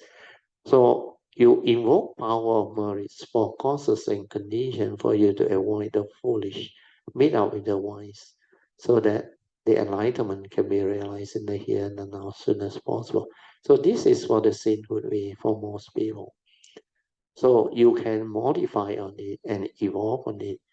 And like what Jin Hao went through is the mountain climbing is just one simple thing. You aspire or make that aspiration to meet up with somebody who can guide you and show you the way and how to do it. Then that thing come. So cultivation is the same. After we have developed the understanding, we have faith in the teaching, then we start to invoke power of merits for causes and conditions for all this to arise. That's why the yellow card I teach you how to ask for forgiveness and how to actually invoke power of merits and make the miscellaneous vow, the 4 basic vow and all those things, the right view. These are all based on the cultivation's understanding that my nature has gone through and it has evolved it out because it has used this understanding to progress. That's why this nature can progress so fast and in such manner is because of that understanding. And because of that, Maitreya actually knew my nature can do it. That's why he asked for it. So that message, Zhen Fa, got 2 parts. Initially is the essential Dhamma which I have covered before 2016, when the Heart Sutta book came out. Then the second part is the Bodhisattva way, which I think started end of 2016 until now. And this Bodhisattva way also, it has evolved until the book also come out in the year 2017 or 8, I forgot already. Then after that, I think all this unfolding is what is supposed to manifest and develop further. So very good. So sadhu to Eng Bee and Jin Hao for creating the good condition today. Let us rejoice. Sadhu, sadhu, sadhu. Very good. Anything to add, Jin Hao? No more. Okay, sadhu. So also exactly 6 o'clock. I think we will end the whole sharing. So let us share merits and transfer merits. Akasata cha Pumata Deva Naga Mahindika Punyang Tang Anumoditwa Chirang Rakantu Loka Sasana Itta Wata Chamehi Sampadan Punya Sampadan Sabbe Deva Anumodantu Sabba Sampati Siddhya Idang menya tinang hotu suhita hontu nyatayo Idang me nyatinang hotu suhita hontu nyatayo. Idang me nyatinang hotu suhita hontu nyatayo.